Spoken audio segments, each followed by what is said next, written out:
is quite conceivable that a naturalist might come to the conclusion that each species had not been independently created, but had descended like varieties from other species.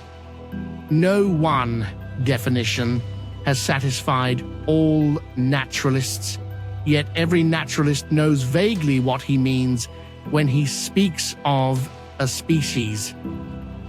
It is quite certain that many forms considered by competent judges as varieties have so exactly the character of species that they have been ranked as such by other competent judges. Why then is not every geological formation and every stratum full of such intermediate links? Geology assuredly does not reveal any such finely graduated organic chain. This, perhaps, is the most obvious and gravest objection which can be urged against my theory. Analogy would lead me on to the belief that all animals and plants have descended from some one prototype, but analogy may be a deceitful guide. I am convinced that natural selection has been the main, but not the exclusive means of modification. If it could be demonstrated that any complex organ existed which could not possibly have been formed by numerous successive slight modifications, my theory would absolutely break down.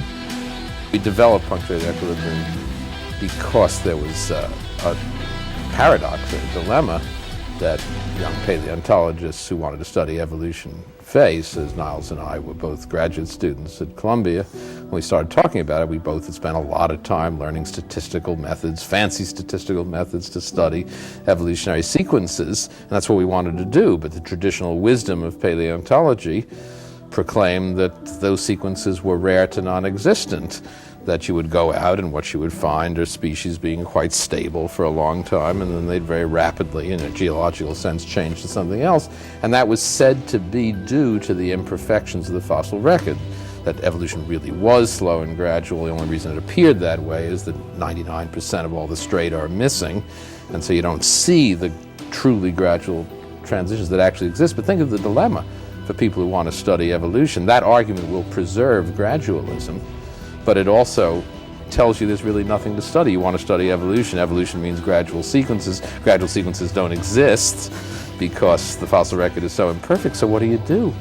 Niles and I, who had studied evolutionary theory intensely, realized that, in fact, the proper translation of evolutionary theory's ordinary mechanism for speciation into the fossil record would lead to an expectation of long stability and geologically rapid origin of new forms. Geologically rapid can be very slow by the standards of our lives. One bedding plane in geology is usually thousands of years. Now, as soon as we realize that this pattern of stability and rapid geological transition needn't represent the imperfections of the record, but is in fact a correct prediction of what you ought to find, then we could argue that the fossil record as we see it is available for study. It is not merely a record of absent information.